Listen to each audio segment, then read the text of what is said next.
Welcome to Who Knew. We are fans of the current series of Doctor Who, and here we discuss our likes, dislikes, and insights into the modern regeneration of the show. Subscribe, review, and listen to us on iTunes and Stitcher, or our YouTube channel, youtube.com/WhoKnewPodcast. All our episodes are on WhoKnewPodcast.com. You can leave comments there, or email us at WhoKnewPodcast@gmail.com. We also have an Instagram and Twitter account. Tweet at us at WhoKnewPodcast, and find us on Facebook. Today's episode is episode 6 of season 6, The Almost People. The Doctor is beside himself when trying to save a group of humans and their doppelgangers. This episode is written by Matthew Graham, directed by Julian Simpson. It originally aired on the 28th of May, 2011, and was watched by 5 million viewers. Hi, this is Eugene. Let's introduce ourselves. Hi, this is Auburn. This is Kelsey. Hello. Hi, this is Brian. Hi, this is Heather. This is Frank. Hi, this is Josh. The Ganger Doctor screams in agony, trying to process all of the Doctor's past regenerations. He solidifies into an exact copy of the current Doctor, who begins to test his memories. When the Gangers start breaking in, they escape in a Jeffries tube. I mean a crawl space type vent thing. All around, acid is dissolving the stone, creating a gas as they make their way to the evacuation tower. As the Gangers regroup, Miranda develops a terrible headache. Jennifer reminds them that the last thing that goes when a Ganger dies are the eyes, and asks the question, why? Why should we suffer for the sake of humans? She remembers every death of her past incarnations and wants to lead a revolution. But Miranda doesn't remember past lives and just wants to live in peace.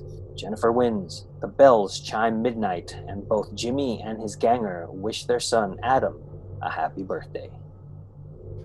Do we think the real Jennifer had latent psychopathic tendencies that This just isn't came? the real Jennifer. No, but like, did the real Jennifer that just came out through when she became a Ganger? I think there's a good chance because Miranda is like herself. Yeah, there's something odd about her. Well, that's what I mean. Like, is she a malfunctioning Ganger, or is it like something about the real Jennifer that she's a little, like I said, latent psychopathic tendencies that would lead her to for her brain to work differently, even to the point like you're speaking? Or is it just this Ganger's going crazy? Well, the Miranda Ganger also carries the same clot that we'll find out later. Right. So it could be either way. See, they should have clarified that in the episode. But exactly, that's one problem I had, because later on in the episode, we learned that the flesh itself is conscious, not just each individual Ganger. And the flesh wants this uniform, and the flesh seems to have more control over Jennifer than the other Gangers. I remember in the first part of this, the Jennifer Ganger, like that transition to her Ganger awakening was different. And even in the first part, she was exhibiting different abilities than the other Gangers. I'm leaning towards that she was not a secret psychopath, that this was all some sort of like the transition for her Ganger from sleep to awake, being woke, is what caused her to be so different. Mm-hmm. But also remember the last episode with her, it was the real her that jostled Buzz to go into the vat. She's the one kind of playing with him. It was the real Jennifer. Yeah, I remember we and then she goes, I didn't even touch you. It's not my problem. So she's a very insecure person to begin with. So she's neurotic. Yeah. Maybe you have to have a certain kind of personality to be compatible with the Ganger creation. Maybe she's incompatible. Like I wouldn't recommend people with heart conditions to ride roller coasters. Well, I wouldn't recommend people with XY tendencies to make Gangers of themselves. You never know. Or blood clots. Well, right. I mean, she turned out okay. Well, a production thing is that the writer wanted to make the quietest person the most dangerous person. So that's probably why. And they play with that even in the last episode. The obvious villain is the leader of the group, and she ends up not being so, I did like the Doctor's transition, of the Ganger into all the past regenerations. Yeah, that was cool. And then Tom Baker's voice. Yeah, so I'll go through that. Okay. He goes, one day we will be back. Yes, one day. That's the first Doctor from Unearthly Child. And then reverse the polarity of the neutron flow is from the third Doctor, and I think this was used specifically from either the Sea Devils or the Five Doctors special. Then he says, "Would you like a jelly baby?" That's the fourth Doctor, and I think they use that from Robots of Death. And then, "Hello, I'm the Doctor." That's the 10th Doctor, and they got that from the girl in the fireplace. And then he jumbles them up and says, "Reverse the jelly baby of the neutron flow. Would you like a doctor?" And with Matt Smith's performance, I only really caught that he sounded different when he said Tom Baker's voice. Yeah. It's the only one I heard. Yeah, I wonder if they kind of edited it together for him to just kind of memorize like Well, what's weird is that I don't remember this like Easter egg from the first time I watched it. I must have just really not liked these episodes. You I was erased like- it from your mind. And I was just like, how did I miss this? For me, the transition from the cold open to the Doctor back when they come in after the main title, like I don't like the Ganger Doctor makeup. Like I think it works well on Jennifer, but for Matt Smith, something wasn't right for me. And then I'm glad that they made him human for the rest of the episode. But yeah, that first main title or the cold open was just like it just felt off, and I'm glad that we got rid of that Ganger Doctor quick. Where he screams and then you cut to the opening sequence, yeah. Maybe it's because his face is already so unique looking that when you put that overlay on it, it's like, wait, what? Well, what's funny is that I actually like that because they don't linger on it, so it is supposed to like jar you. So to me, that worked. But I understand what you're saying, Albert. I noticed watching it for the podcast that the makeup didn't go like all the way to the eyes. There still was like a break. Did they even use makeup? Was it just like a digital rendering of the makeup, maybe? They may have used digital touch-ups. It feels like he's not there in that location with the rest of them as the Ganger Doctor. So that might have been shot very differently because of the makeup process and the location all lining up. It might be. Look, I think you know what? I think it's all computer. I don't think that's makeup because you see a few very fine wrinkles that are real, and then the area around his nose, you actually see a shadow of it. I think it's digital. It's good though. Yikes! It's just very rectangular. Well, either way, I'm glad that we got to see the Doctor as we're used to him for the rest of the episode. Yeah. Both of them. Yes. Before that, when the the Ganger Doctor is going through the past Doctors, he still asks the question why, Right. and that'll come back later. Mm-hmm.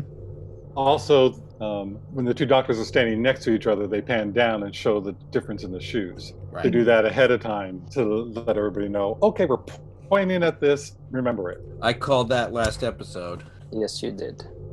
I'm smart. Spell it. SMRT. SMRT.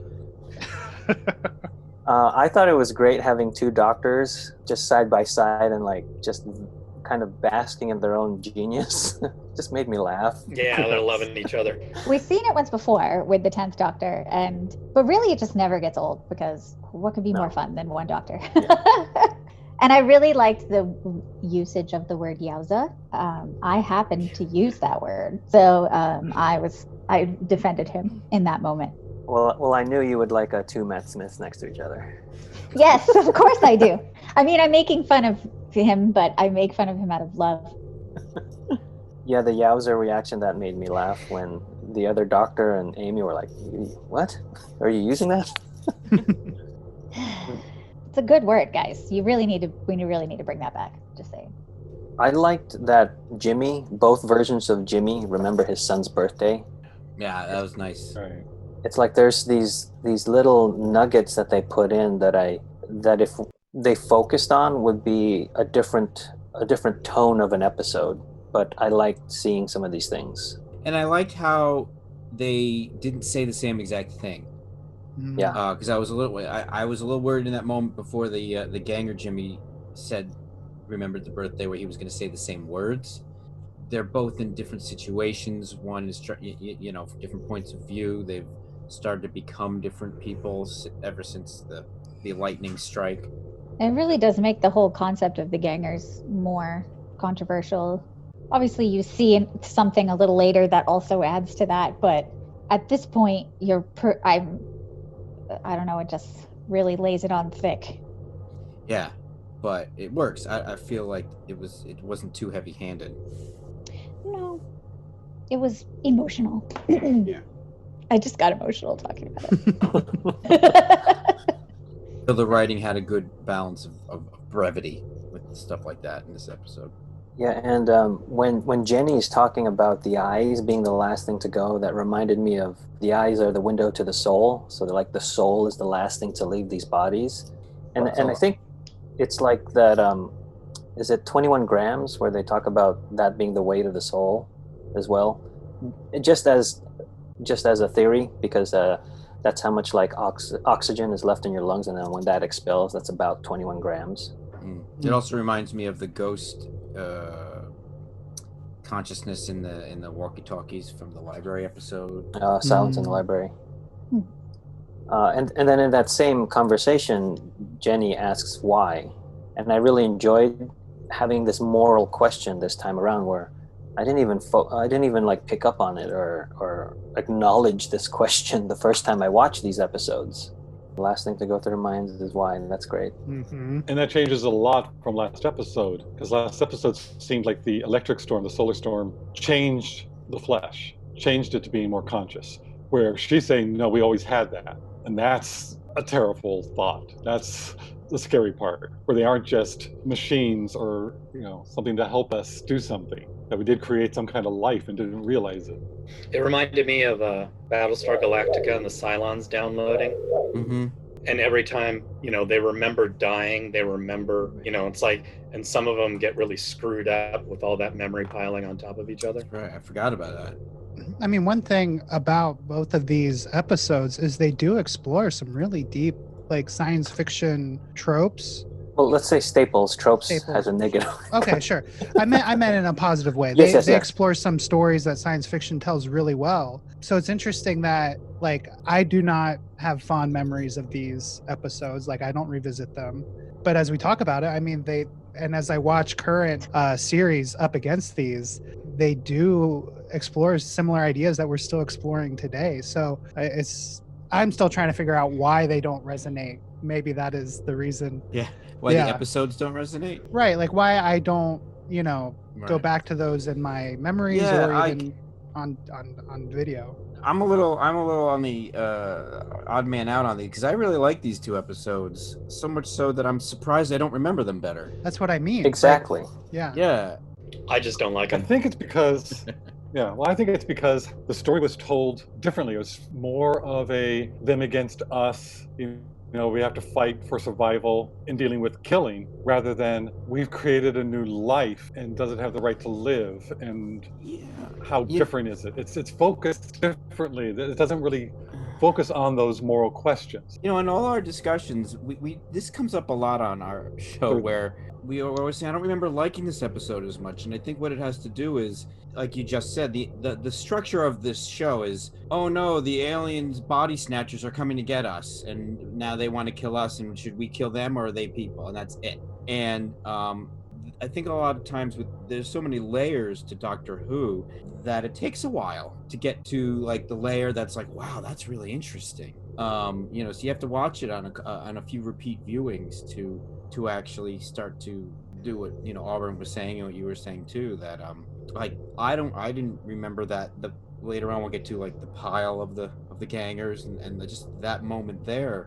just so much to that. So I think, on a good note, on Doctor Who, it's a great rewatchable show because of that. I think this episode is pretty heavy, and unless you're in the right mood, people don't gravitate towards repeating a heavy experience. Like, a lot of people will go see a Holocaust movie and it was fantastic, but they're like, and I'm never going to watch it again. Schindler's List. There are a lot of... Why are we cheering for that?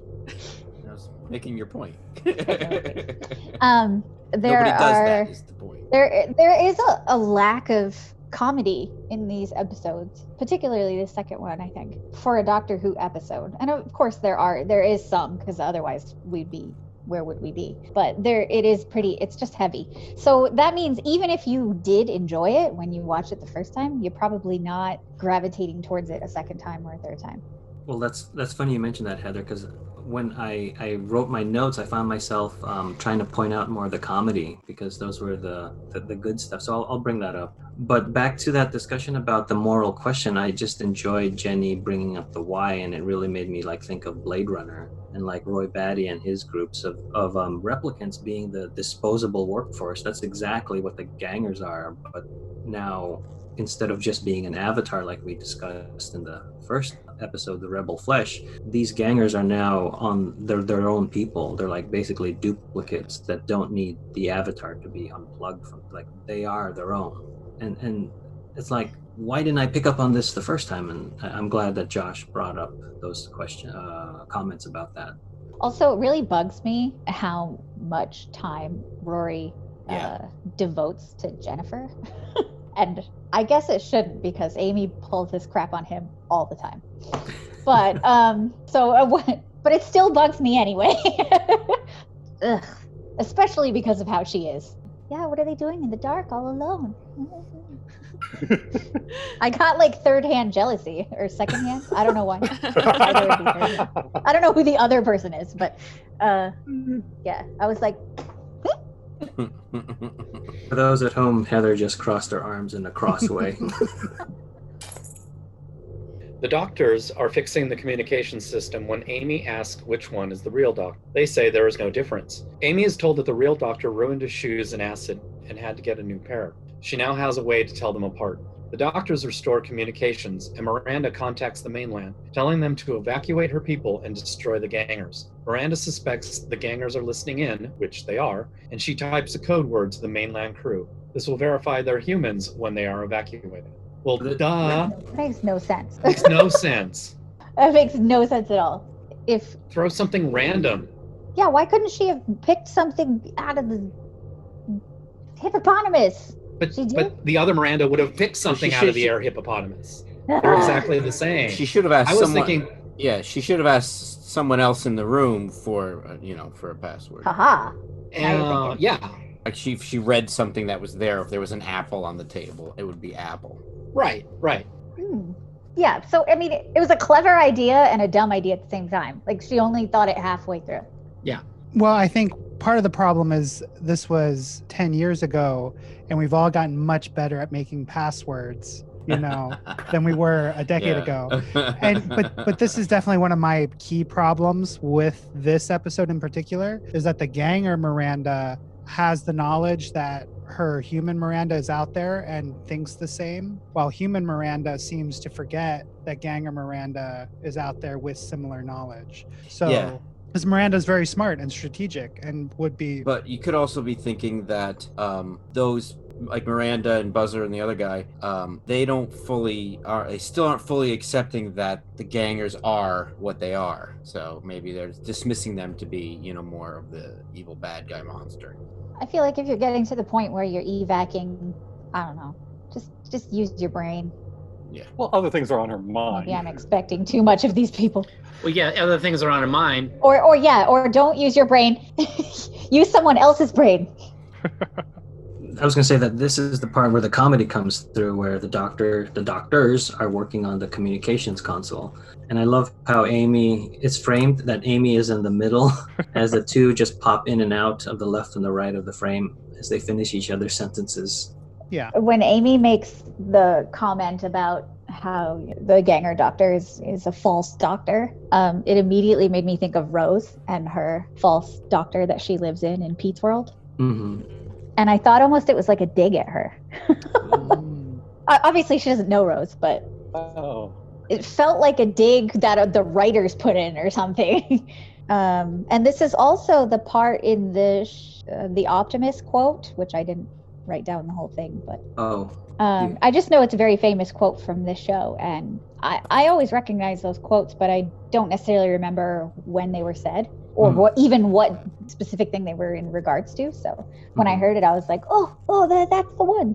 That's the Optimist one. I'll give it of dreams or later. something. Isn't it when he's making the It's phone later. call ahead of time? Yeah. He's making the delayed phone call. That's why I was like, I don't think it's quite here yet. It's maybe the next paragraph. Oh, then maybe the false doctor thing is later too. But in this particular portion, when Miranda is calling to the retrieval evacuation ship, she says St. John, calling the mainland. And I immediately thought of the St. John emblem on the TARDIS. And I was like, is that a coincidence? But they never refer to it, so it must have just been. Maybe it's a very common British thing. Who knows? I think it was also at this part where in my head canon, this is where I think the doctors were able to switch because they were going back and forth and behind the big console. So if they were able to switch their shoes, I put it No here. one would know. Yeah. Yeah. I was trying to find the moment. Was anyone else trying to find the moment? Did they switch their shoes or did they just switch places? Why? Because why would they have to swap shoes? So even before the doctor tells Amy that you can tell us apart because of the shoes, they've already swapped shoes. And I think it's because in the previous act, that when the doctors are first, touching base with one another, one of them says, "How will we get Amy to trust you?" And so I think they've already devised this plan of like, all right, we'll swap shoes and then tell Amy, this is how you can tell us apart. So now she's gonna believe the Ganger doctor, whatever you say, because in her mind, you are the original doctor.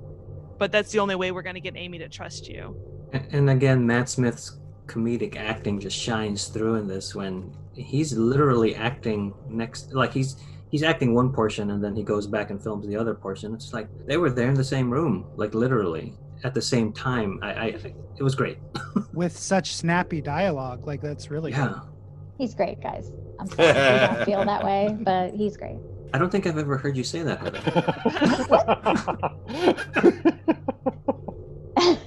Has this become like the thing for me? He's okay.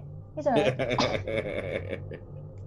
I was just thinking, and I remember the one, when you think it's the Ganger asking Amy, it's weird you trust him more than me. And then just knowing that that's the actual doctor saying that, it's kind of mean in a way, to test Amy. It's almost like he's testing Amy, and I don't think he is, but I think it could be looked at that way. It's kind of like when someone tries to trap you into, they know the truth, and they're seeing if you are going to give them the truth. Right. It's kind of like that. He is testing Amy, and she fails miserably, which is one of the reasons I don't like this episode. See, I don't see it that way. I really don't see it that way.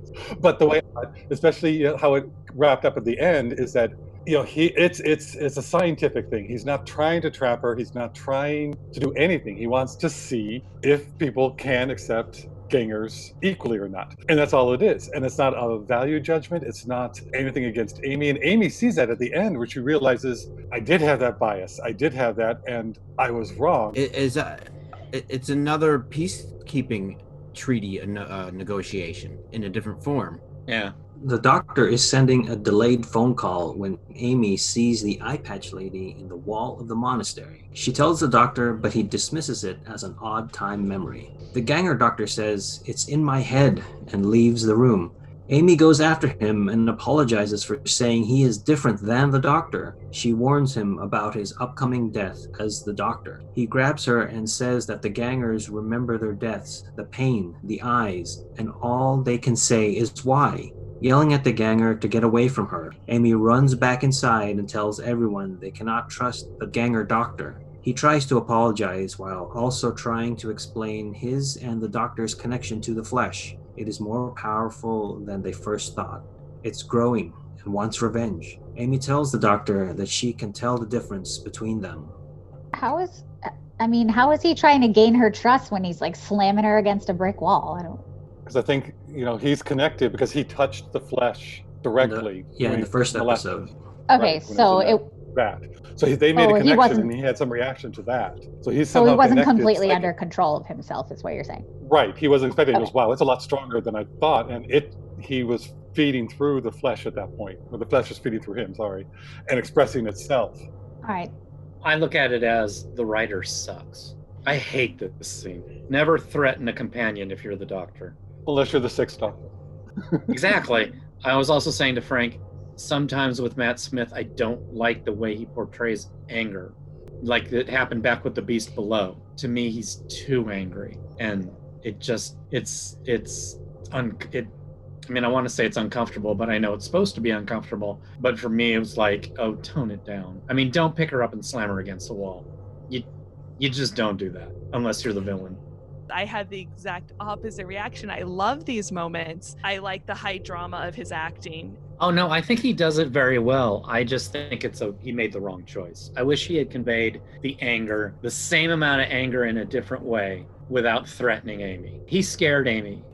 Looking at it that way, he needed to have Amy run for solace in the other doctor and not think twice about it. So for her to run to the other doctor for safety and fully believe that this doctor is keeping me safe. But you could get around that. He could kind of be like thrashing around like he's not in control of his body or... Yeah.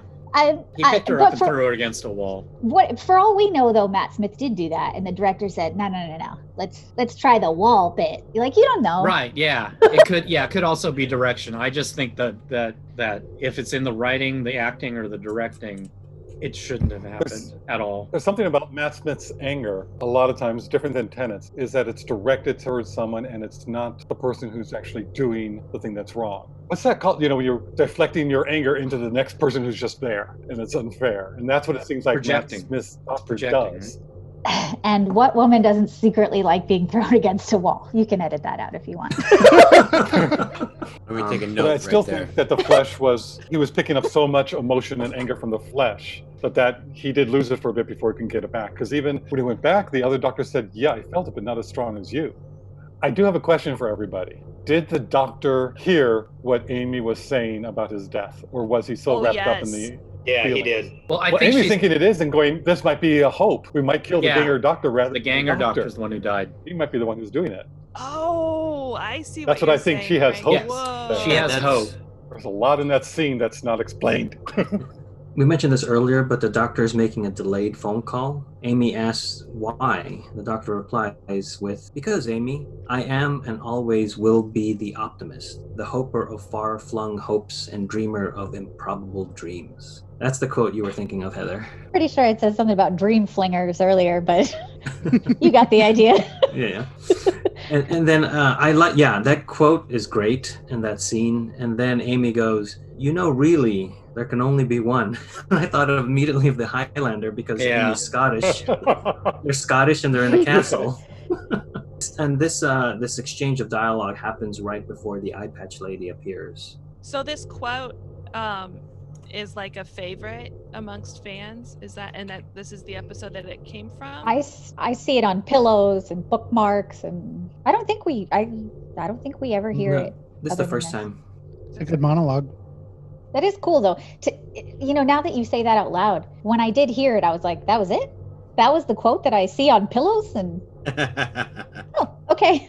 But yeah, now that you say that, I guess I did have that thought. Well, a lot of quotes that persist in pop culture are wrong. Like in Jaws, we're going to need a bigger boat is actually you're going to need a bigger boat. Or Luke, I am your father. It's no, I am your father. It's things like that. We remember it differently. Although I think he does say, no, Luke, I am your father. He does not. So he doesn't. Doesn't? No, he doesn't. No, sir, you are wrong. Have you seen Star Wars, Josh? God, it's like you're not even like a fan. Good day, sir. Oh boy, that was great. Where were we? Rory has been searching for Jennifer and finds both of them. He wants to know the truth of who is who. The human one is limping, and the Ganger attacks her. Jennifer pushes the Ganger into a puddle of acid, dissolving her. Then she tells Rory they must clean the toxins from the air, so they make their way to the venting system. Once there, she uses Rory's handprint to activate the system. He follows her instructions to close the vents. Back in the communications room, the doctor gives his sonic to the Ganger so he can find Rory. Amy is against this, but the doctor insists, and Buzzer goes with the Ganger. I also liked how in this episode you had the question of is Jen the Ganger? Is Jen human? Is the mystery around Jen was also fun. But I also found it really screwed up that she created another Ganger.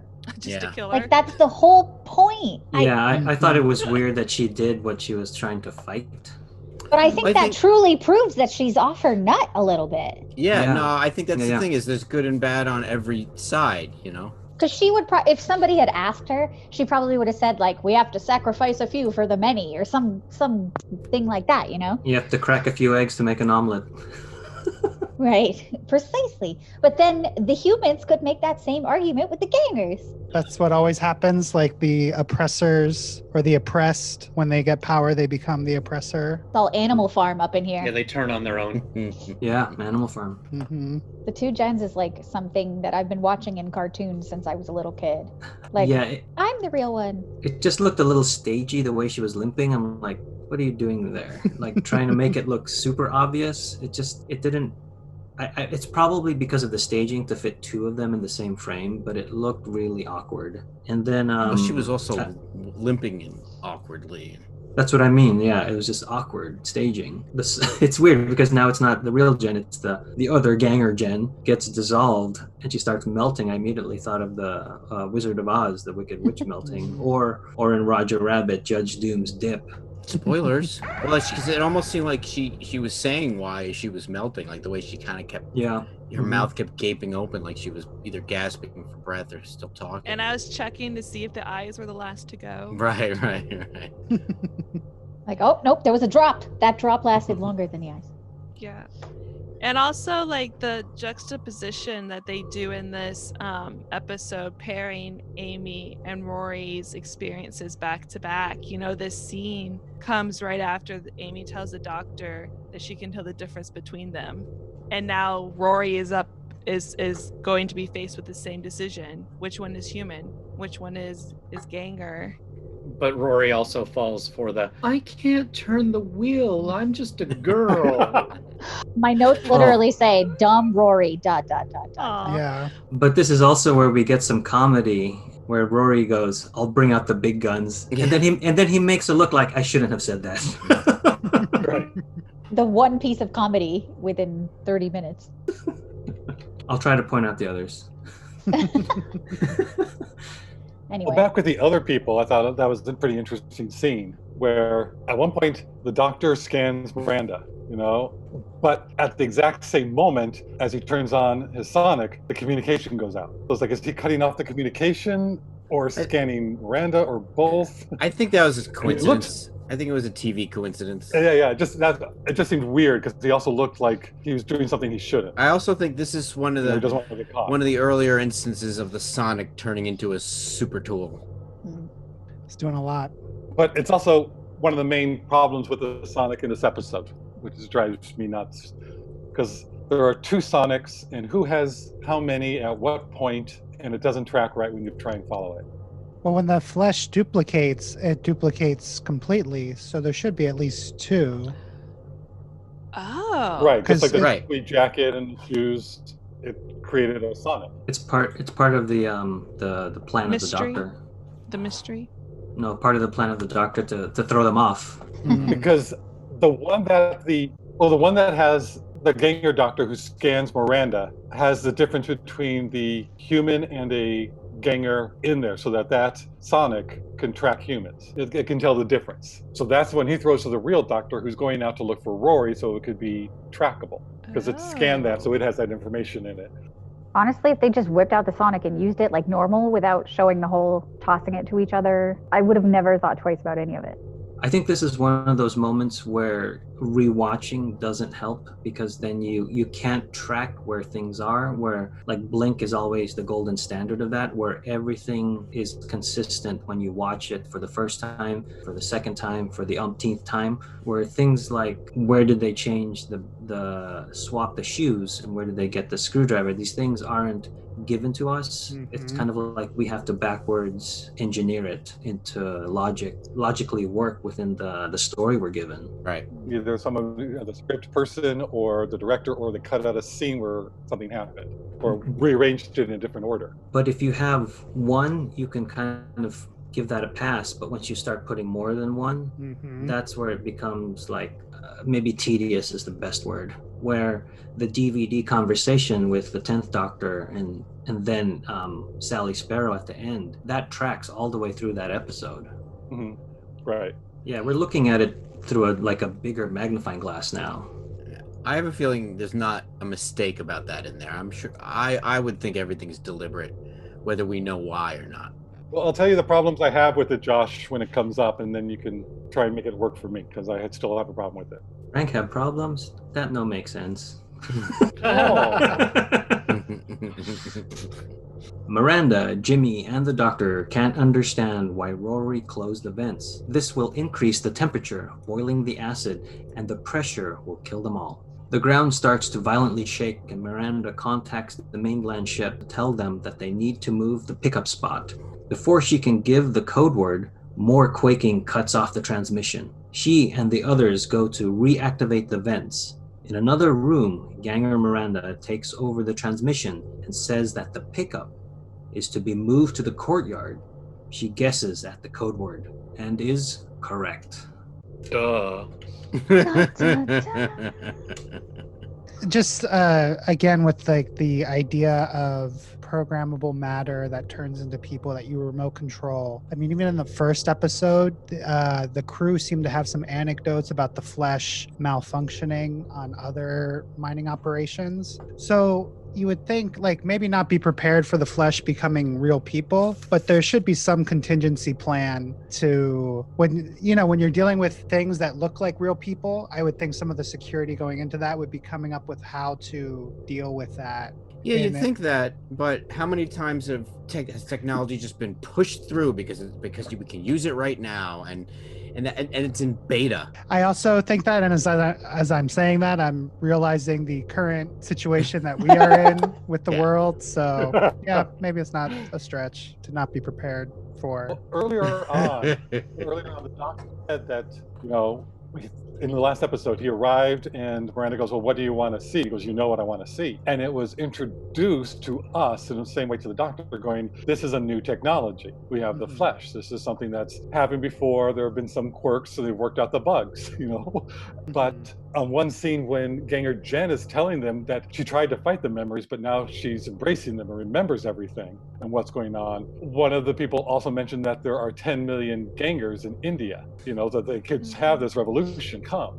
It's like, how early is this that there's already 10 million in production going on in one country?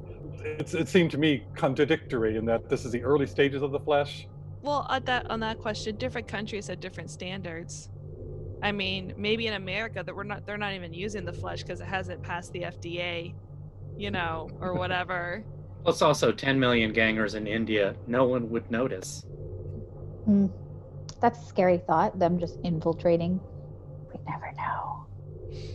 Well, also, too, I mean, this was a freak accident which split the Ganger from the main consciousness. I guess it's sort of like a subconscious, and that they didn't realize was there, and now the subconscious in these characters have become conscious. Yeah, ding, ding, ding, the light go on for me. So, because hello, the Tim. Gangers... Hi! 30-year-old after joke. all this time of the same people being put into being Gangers over and over, the flesh is the one that's creating the memory and becoming alive, not the individual Gangers. And Right. Jennifer was the first new Ganger being made out of the conscious flesh after the doctor touched it and after it's built up so much of this personalities and memories into the ooze that is the flesh. So that's why Jennifer could be different more than all the other ones. Oh, wow. Okay, at least that's how I rationalize it. That's how I see it. So thank you guys. That makes me feel better. This is why I like this show, because I get the other points of view that I didn't realize were out there or didn't get. And it's like, now I get the more information. I can figure this out. Back to the how many Gangers are in India. The way we're seeing it, that this monastery castle mining operation is the only one where the flesh has gone sentient, where in India, if they have that many, they're not. They're just like you said, the avatars. That reminded me of that movie and the comic book, the Surrogates, where people are using avatars like machines to do their life. So maybe it's just become more popular in other parts of the world. If there were something like a global pandemic, having a Ganger would be very useful. Yes.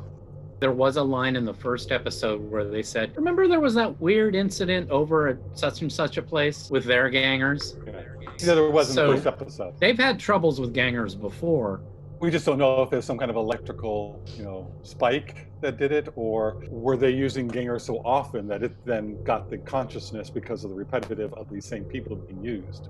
Oh yeah, because the gangers here in the acid factory die more frequently, and they. Right. That's a good point. Like these gangers have a high turnover rate.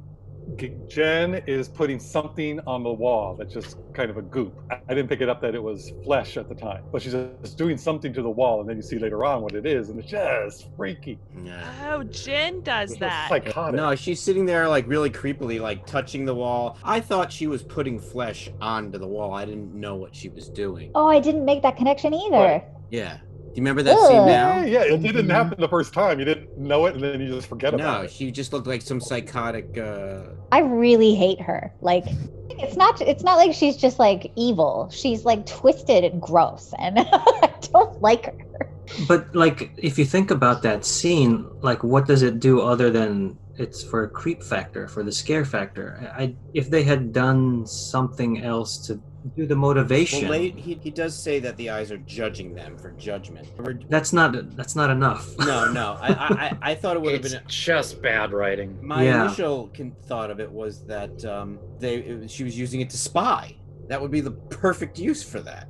Oh, That would be better. That would See, be better. Pay it off. They don't pay it off. Tell us what information she got from spying. I might give it to them if there were deleted scenes. If that was like a tiny little, I don't want to say subplot, even tinier than that, where it just had, you establish something, pay it off. They don't pay it off. Right, like we needed a scene right after they walked through the corridor. We needed to cut to Jen saying, "Oh, we need to hurry up. They're close. They're getting close." Something. Even that would have been enough in an episode like this. I could just see her like sewing a flesh suit together and wearing it, just because. It's like if she can stick eyeballs to a wall for no reason, why stop there? It rubs it on the skin, or I else. think it's more psychological.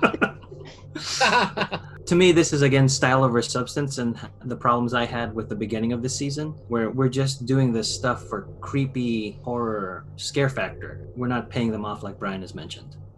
I mean, if you cut it, nothing's missed. She created a ganger of herself so that she could go on. She just used it. It was not a being to her yet or anything. It's just she's the being and she wants to be controlled of all this stuff. And so her mind is the gangers are for mine to use because I'm the leader of the gangers feeling or something. It's just showing that she's really off.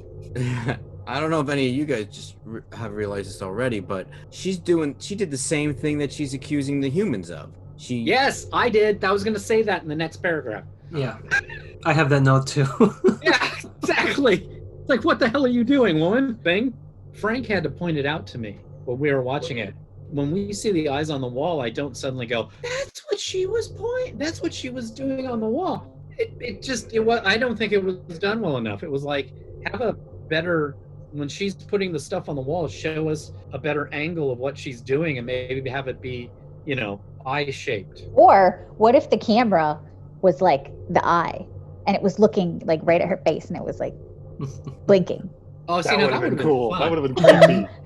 You're welcome, Hollywood. You can take that. My old home, Hollywood. Hey, Rory and Jennifer find a pile of discarded flesh, thrown away but still unconscious. Rory says they have to stop this and get the truth out to the public. Ganger Doctor and Buzzer use the sonic to find the human Jennifer, but she has just died.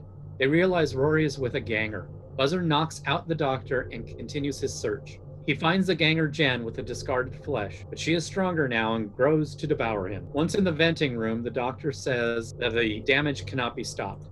The place is going to blow. They run right into Rory. He tells them Jennifer found a way out and leads them to the acid well room. Ganger Doctor wakes up surrounded by the other gangers. They all meet up with Jennifer and Rory outside the acid room. Jennifer locks all the humans except Rory in the room. He tells the others about the rotting flesh, but Jennifer shows him that she is a ganger and takes him away. The acid level rises and begins to eat through the well's containment. Ganger Miranda apologizes to Miranda through the window and the door. Miranda apologizes back, saying that it was bad luck to copy someone with a blood clot in her brain. I don't really have much to say about the pile of flesh, except for that I hate Jen. She's gross and disturbing. And no, that's not the point of the flesh. The flesh is supposed to make us, I suppose, sympathize with Jen. Yes. And it does. I mean, it does and it doesn't, because I already think she's just too far beyond for me to feel sorry for. But I do feel like, oh man, this situation is way worse than we thought. And also the imagery is terrifying, like with the mouth like hanging open, and they really were going for terror in that one. Yeah, that moment to me, I felt like it should have hit me better. I get what they were going for, but at the same time, the effects weren't that good for me. It was disturbing, and of course you obviously want this to stop. Like you're not a crazy person. Yeah. But it didn't necessarily like hit your heartstrings. It just grossed you out. Exactly. Yes. The thing that gets me though about this scene, well, not this scene, the when Rory is there, this is another example of Rory being incredibly stupid because he believes he's with the real Jennifer. This Jennifer is acting very gangerish. Oh, look at how badly treated the gangers are. They're just thrown away. It's like, if you were the real Jennifer, don't you already know that's happening? Didn't you participate in doing it? You know, when I say the original Jennifer, the human Jennifer, acted like she didn't like the gangers to begin with. So, you know, I know Rory's shocked about what he's saying, but at the same time, it's like, but she's not even acting human. Like she's not even pretending still to be the human Jennifer. She is literally turned over into, hey, Rory, you realize I'm the ganger, right? And, you know, Rory doesn't. Yeah, I'm Brian, I'm glad you brought that up because I have that note that it's inconsistent with the way it's supposed to track. Like if Rory believes that is the real Jen, she wouldn't be acting that way. She's pretty and she's manipulating him. Because she keeps saying like, we have a bond, like. Yeah. So I mean, it's They basically have to trust each other. But it's basically Rory's MO to be led around by a pretty dominant woman. Yeah, I mean, it kind of fits his character. Although he's usually shamelessly loyal. But at some point, he would have realized that he was following around a very powerful ganger. Yeah, and that's where I'm coming from. You have to take it with a grain of salt for sure. Or you have to like close one eye and be like, I don't see what's happening here. If I close one eye, there's a wall of other eyes. I think that if this episode, maybe this is a good thing because they did something different, but there is a pile of conscious flesh rotting away in here. Like we should be so disgusted by what's happening. And the fact that we are not and that everything is so ambiguous and gray, and it's like, it's just weird. We're not used to seeing that ever, but particularly with this show. Because we're disgusted in a different way and not in the moral disgusted. We're just disgusted at the visuals. I felt like they should have conveyed this feeling of empathy, compassion, pity in a different way. Well, I'll tell you from my point of view, I get those feelings of the humanitarian message that this episode has. And I'm also incredibly creeped out by it. And I like that juxtaposition. That's just something that entertained me. But I could totally see how those two they do not meld well, but that's what I enjoy about this. It's like, wow, she makes a really good point, but that is flippant weird and gross, and it's very Lovecraftian in a way. Have you guys seen or read Cloud Atlas? Yeah. No, I know of it. Seen it. It's not my favorite, but it has that same like super disturbing one of the stories. Yeah, I think that's this is definitely a perverted storyline.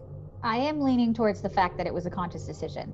I'm not necessarily sure it was the right choice for this show.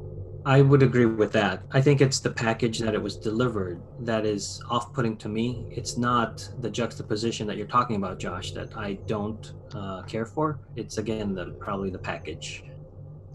Hearing more and more like small critiques, I've still been trying to figure out, like, you know, the show has a lot of good things, but why is it that I'm not like drawn to it? And I think it is because a lot of these little like things aren't hitting 100% how they need to hit to feel all the emotions.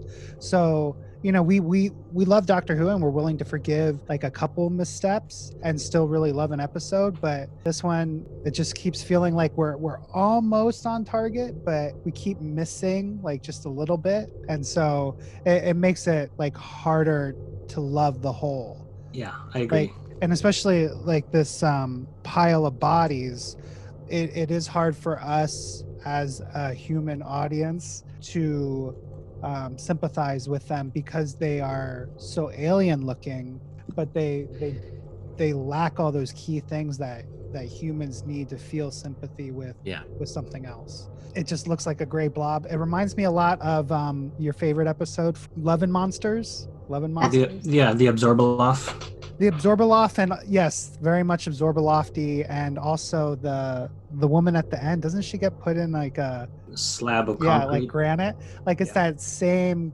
yeah. like effect of the face on a thing that takes away from my empathy as the audience. Like I know I do connect to it because I am an emotional person, but it doesn't have that full gripping.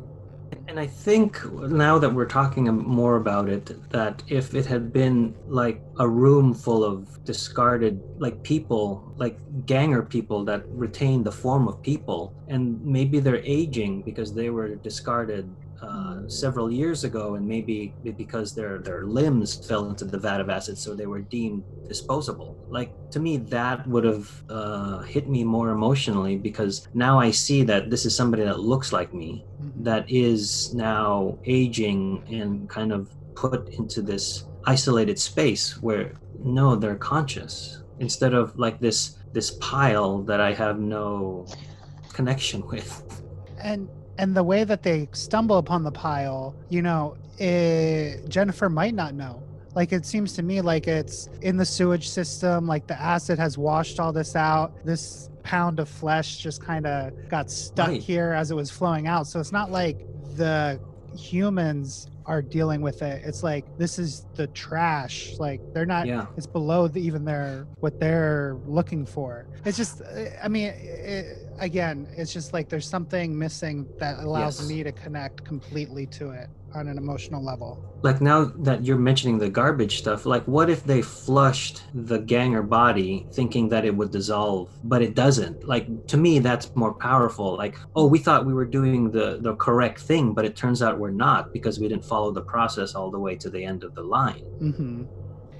See, my thing is completely different. I always saw that pile of bodies as Jen set them up. That occurred to me while we were talking. Huh? That occurred to me while we were talking just a few minutes ago. We've already established that Jen can make other gangers of herself. And if you look at those gangers in the pile, they're all Jen. So I have always looked at it as that was a setup. The humans were not just throwing away the bodies like trash. I mean, yes, they were getting rid of them, but they were melting them back into the flesh. So having those bodies is she's continuing to manipulate Rory. I think that fits perfect with the problem. It fits with my I don't like Jen, she's a disturbing psycho theory. Yeah. This episode has a lot more of the secondary characters present than usual. Like they are right there along with the companions and the doctor, if not, I don't think more, but equally. The acting's very good, and I feel like that might be a little bit of it too. We don't really feel like this is a doctor-centric episode, even though there's two of them and he's in it a lot. Like the secondary characters in this story arc have a lot more presence than usual, and that may sort of take us away from, the feel of the doctor that we usually like to follow. Yeah. I like Miranda a lot more in this episode than the previous one. She's grown to be really smart and personable, and it's just, okay, I know who she is now. Both of them, both Ganger and Miranda. Yeah.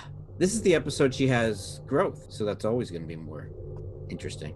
Well, there was one thing that I want to bring up. When they're outside the crypt and Jen locks the rest of the humans in the crypt, and Rory's outside with Jen, they were alone. Then all of a sudden, the other gangers show up and like nobody reacts to it. Thank you. I was confused by that too. I was like, where did Ganger Miranda come from? Yeah. Like, what? Yes. Like, wait a minute. Yeah. I like Rory how seems so when the unfazed. doctors, the doctor's yelling at Rory through the window. Rory Pond, Roranicus Pondicus. I just thought that was funny. Another comic moment, Heather. Oh, okay. Let me put it. Got it. In this scene, when the humans are in the crypt with the vat of acid, which is going to be coming up in the next thing we talk about, Ganger Doctor in the group that they think is Time Lord or other, depending on where you are in the storyline, he pulls out a sonic, but he's the one who gave the other doctor to give the sonic to find Rory, who got knocked out by Buzzer. So that doctor has the sonic, but now this doctor pulls a sonic out when he's checking to see the acid and what's going on. So there are two sonics, and so that first one, who was the ganger, threw one of them to the doctor, so the doctor has one and he has one. Okay, so we're all agreed that each doctor has a sonic. Yes, because at the very end, the way the ganger doctor ends things. Yeah, we'll talk about it when we get there. All right.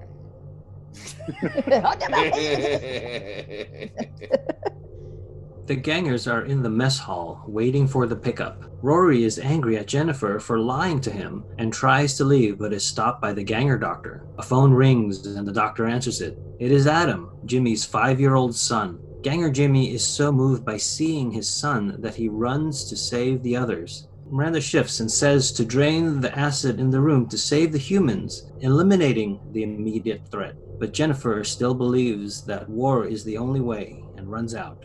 Arriving at the well room, Ganger Jimmy unlocks the door, but it is too late. Jimmy was splashed with acid and is dying. Jimmy gives his ganger their wife's wedding ring and tells him to be a dad to their son. Ganger Jimmy returns to the video call and wishes his son a happy birthday. So this part I enjoyed. Like I've been in the previous paragraphs, I've been commenting negatively, but this is in the compliment sandwich. This is a compliment because I enjoyed that the ganger Jimmy is. He realizes that that's somebody's son. I'm the ganger, and I'm gonna go save the real Jimmy to be with his son.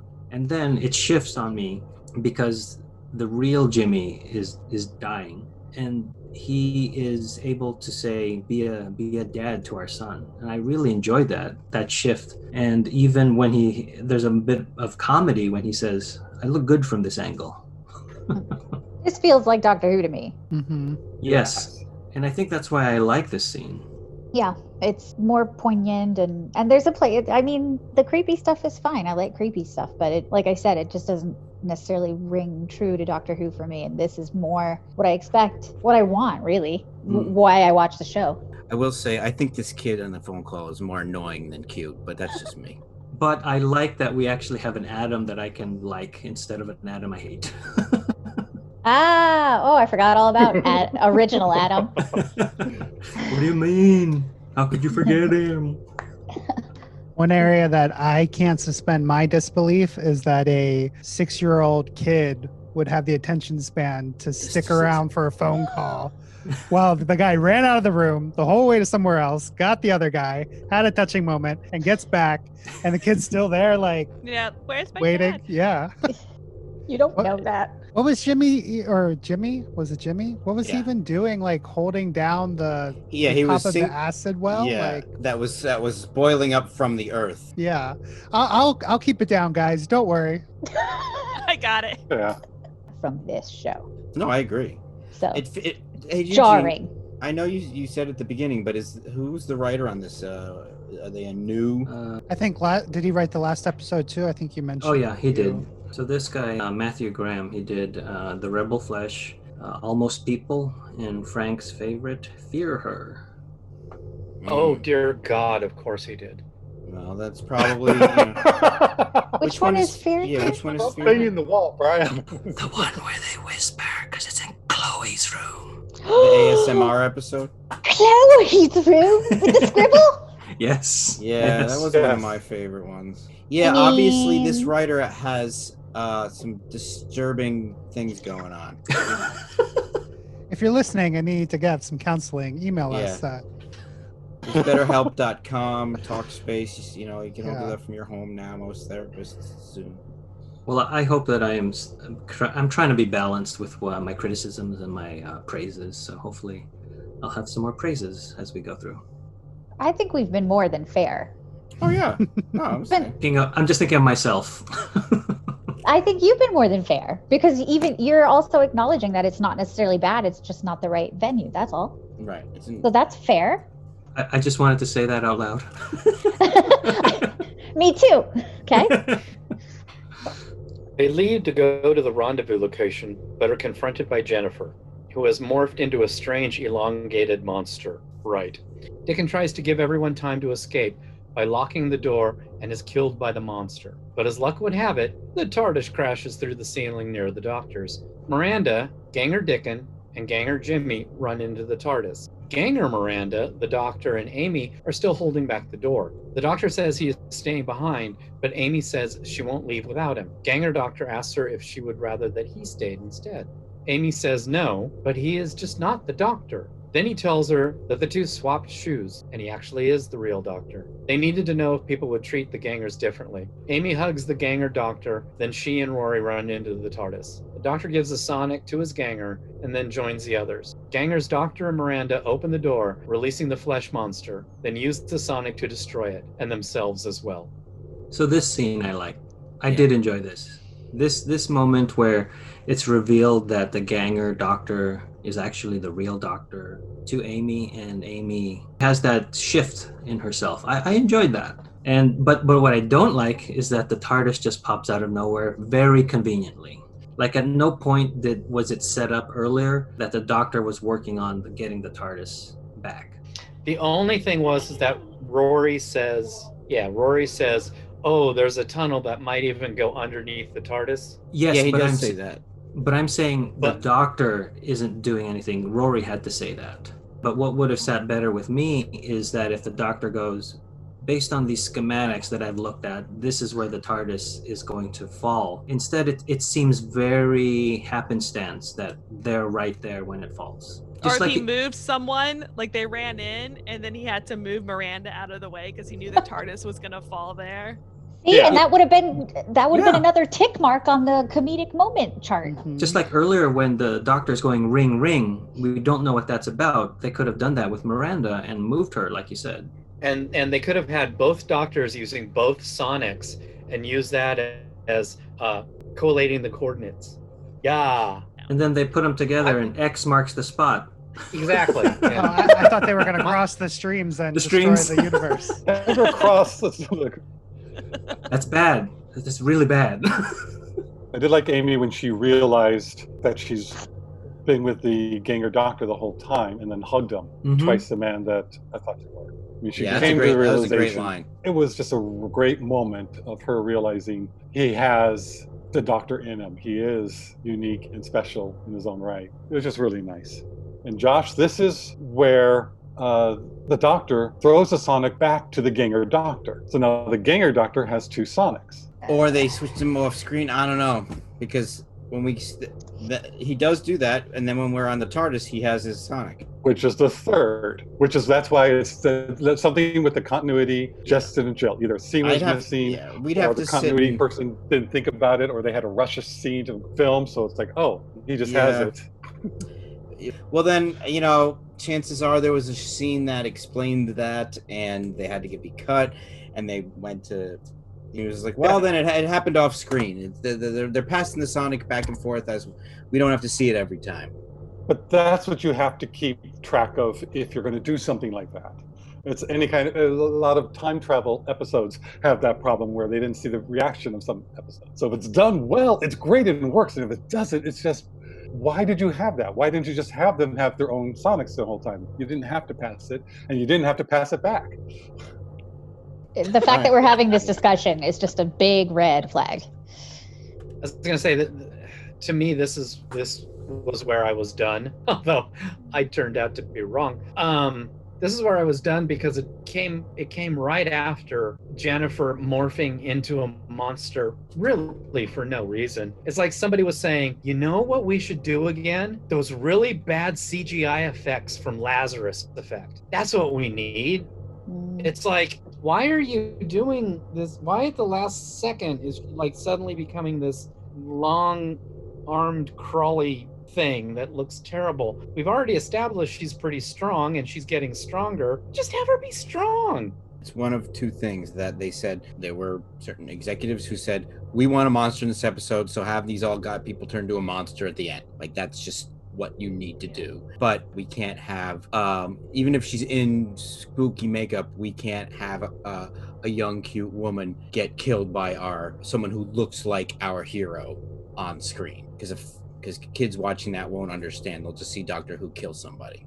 And those are all things that get thrown in when you make a TV show and you're not creatively calling all the shots. I mean, I will say that poor choice of design. They could have made a monster that just wasn't like what we were talking about. Yeah, I was going to say that it reminded me of The Thing, which is one of my favorite movies, which is not for kids, but also the physics of the way Ganger Jen falls over, and then it just looks, to me, that looked good. Too bad the effects weren't good, like the physics were there, but not the rendering. I don't know if that makes sense. Yeah, I'm going to become really big to kill you, so I'll turn into a skeletal thing with a long neck and a very high center of gravity. Like what she should have done was extend her neck like she did in the previous episode in the bathroom scene. That would have gotten her to where she needed to go faster. Yeah. The way that the whole episode kind of feels, like we probably are missing some things because it feels like overly ambitious and then just so much stuff that they had to jam in. Like we probably are missing some ideas that were there in the beginning. Yeah. The doctor gives Miranda a drink that will eliminate her blood clot and takes Ganger Jimmy to be with his son. Miranda and Ganger Dickon go back to the company to tell the world what has happened and that this is only the beginning. In the TARDIS, Amy is suddenly feeling sharp pains in her abdomen, which turn out to be contractions. The doctor doesn't seem surprised. He tells them that he needed to study the flesh in its early days and learn how to block the signals between it and the gangers. He orders Rory to stand aside and points his sonic at Amy. He says that they will find her, activates the sonic, and disintegrates Ganger Amy. With the signal blocked, the real Amy wakes up somewhere else, in labor and ready to give birth, with the eye patch woman watching over her. Before we get to Amy, is there such a convenient liquid that eliminates a blood clot? On Gallifrey. He said that it wouldn't work on Earth, if you remember that.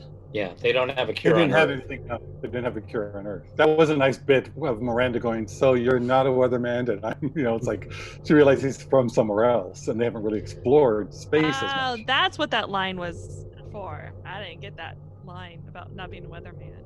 I just thought it was a little convenient Yeah. to have anti-blood Yeah. clot juice. I'm glad that Miranda's gonna be okay. The quick scene of them going into a press conference, like I wanted to see that. That's more of what my sensibilities were interested in. I wanted to see the moral dilemma of these people, disposable workforce now becoming people. I want to see the repercussions of that. I get that they couldn't do it for time. They needed to wrap it up. But again, that's the part that I want more, pun intended, fleshed out. That's what I want to see. I want to see where this plays out. It's not. It felt weird to just be like, go ahead, do your thing, tell your story, bye. It was just like, no, I want to see what happens. That makes sense. But they're definitely prioritizing the Amy bit because that's like the shocker. Yeah. So this is what I was going to say earlier is these entire 2 episodes exist to give them a way to explain what's going on with Amy. It's literally they had the final scene and they had to write 2 full episodes to get to that scene, which is why it's so convoluted and screwed up because that wasn't their focus. All they cared about was the last minute of Amy being a ganger. And how they got there, they tried their best, but it wasn't the focus of their story. And it sucks. The way that I had to explain it to myself was that the Amy that we've been with this whole time is the avatar, but still real Amy's consciousness. Like Amy is still experiencing all these adventures. So it's not two separate. It's not Ganger Amy and real Amy. It's now Amy and Amy's avatar. That's what it was. In the future, it's just an avatar. So they kidnapped Amy to steal her baby, put her in an avatar, unbeknownst to her, sent her off with the doctor, and that's what we've been experiencing, and that's what she's been experiencing. So, and the doctor needed to go to the early days of the flesh to find out how to block that signal, but he happened to go back at a very bad time. Right. Yeah, I saw this episode years ago. I shouldn't be just learning this now. Right. I was today years old when I learned. Or good time, because he was the one that instigated the TARDIS brings you where you need it to. Yeah, because in the Rebel Flesh episode, we were in a little bit of a debate if the Doctor really wanted to dump Amy and Rory to get fish and chips, and here it's confirmed that that's what he wanted to do because he wanted to investigate this flesh. Right.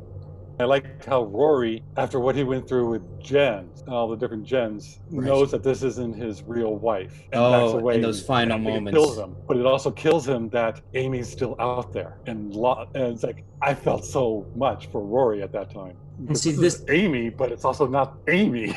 No, it's horrible. And this is one part that I don't like is because yes, what you're saying is true that Rory is going through this emotional experience, but the Doctor yells at Rory right before he's going to reveal what's going to happen. I'm like, couldn't you deliver that in a different way? Because after he tells Rory to step away from Amy, almost yelling at him, he then goes to the ganger Amy and tells her what's going to happen in a compassionate way. I get it that she is connected. It's not a ganger, but an avatar. But you could have given compassion to Rory as well in that scene. That really bothered me.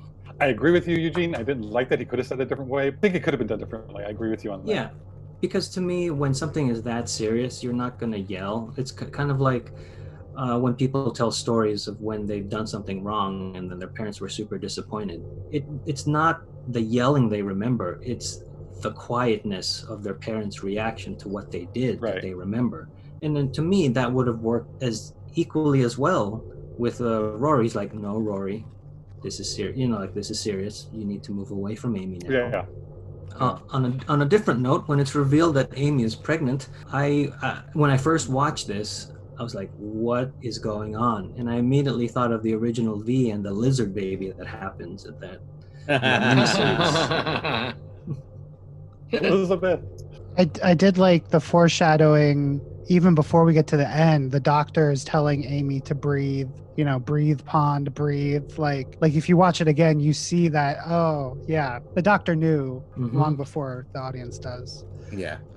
And then it was watching it again this time, seeing Amy get melted. It reminded me of a G.I. Joe cartoon. Do you remember when there was blobs? Yes. The episode you're thinking of is The Synthoids Conspiracy, and There's No Place Like Springfield. Okay. Both are coincidentally a two-parter as well.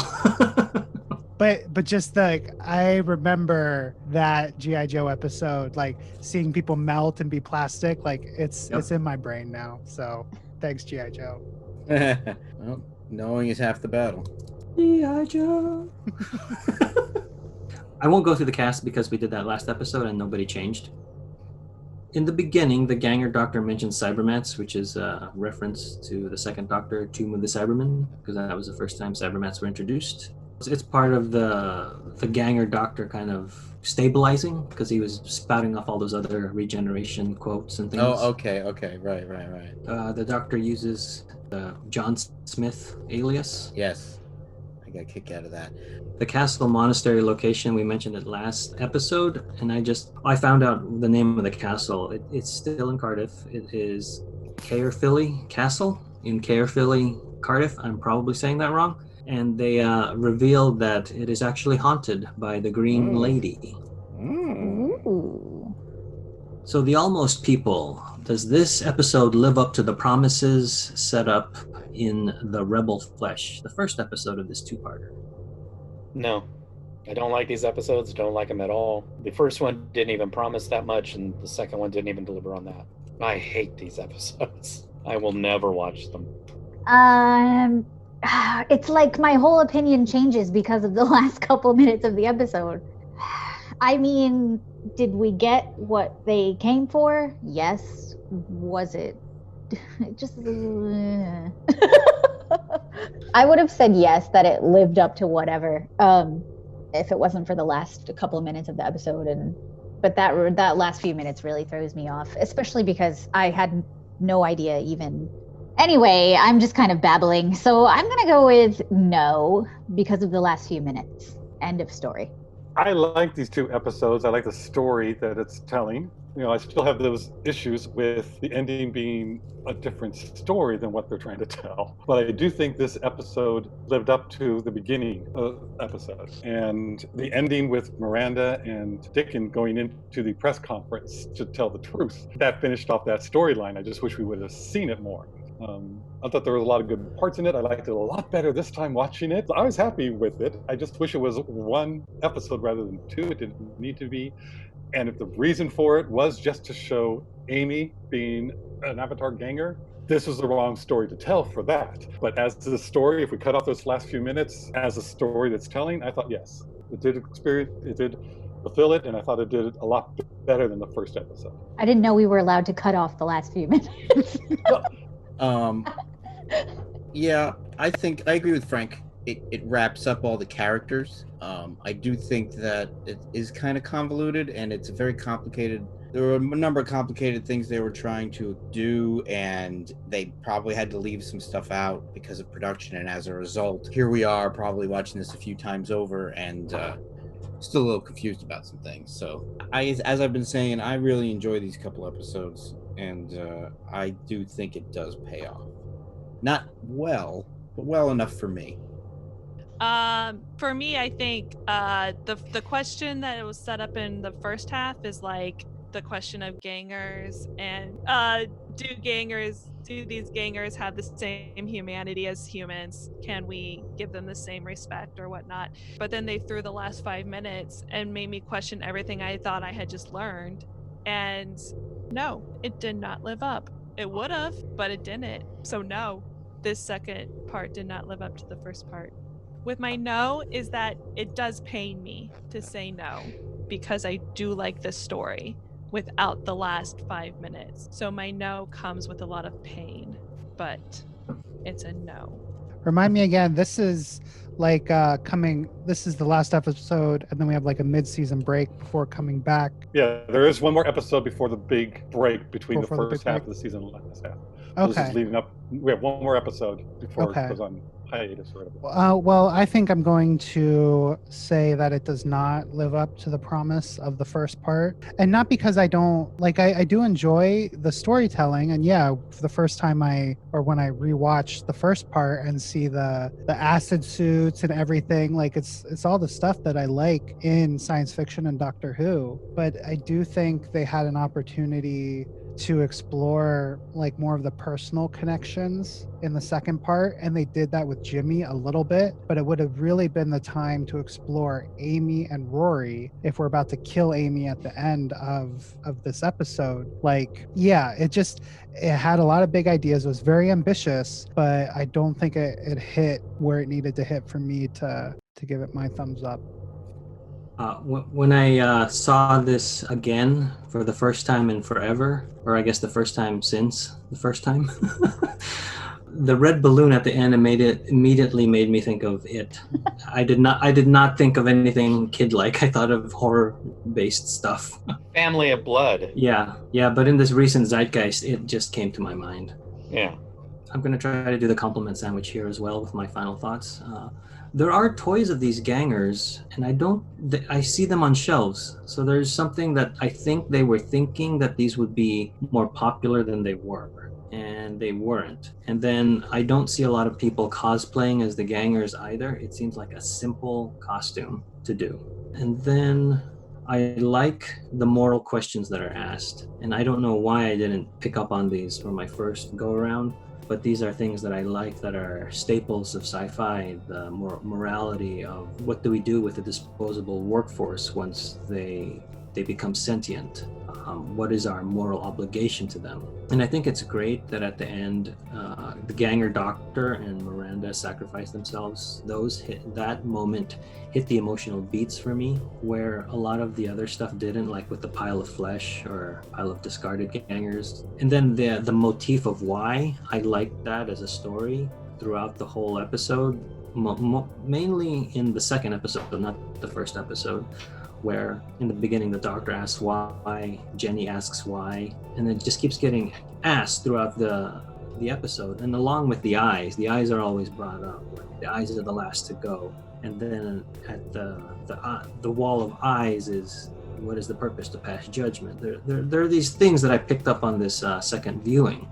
I think there are enough things that I do like about this episode that I will say that it does live up to the promises set up in the first episode, Rebel Flesh. But I'm very torn on that as well. So that wraps up The Almost People. Thanks for listening, and we'll see you next time. The future becomes the present. You've just listened to an episode of Who Knew? Our wonderful theme music is by Michael Grady. Find him on Facebook at The Universe Explodes. All our episodes are engineered by Allburn. You can find him at albernbinkley.com. You can also find this show in several places. Follow us on Twitter at Who Knew Podcast. Subscribe, review, and listen to us on iTunes and Stitcher. Or our YouTube channel, youtube.com/whoknewpodcast. All our episodes are on whoknewpodcast.com. Visit our Facebook page. Please leave comments, reviews, and click like to help support Who Knew Podcast. To listen to our show on your Amazon Echo device, enable the AnyPod podcast skill. Ask AnyPod to play the Who Knew podcast. This podcast is inspired by Doctor Who, the longest-running sci-fi show in history. And especially the revival, spearheaded by Russell T. Davis. Thanks to Russell, Sydney Newman, Verity Lambert, Ron Grainer, Delia Derbyshire, and all those involved in the adventures of our favorite Time Lord. Your work continues to inspire and entertain.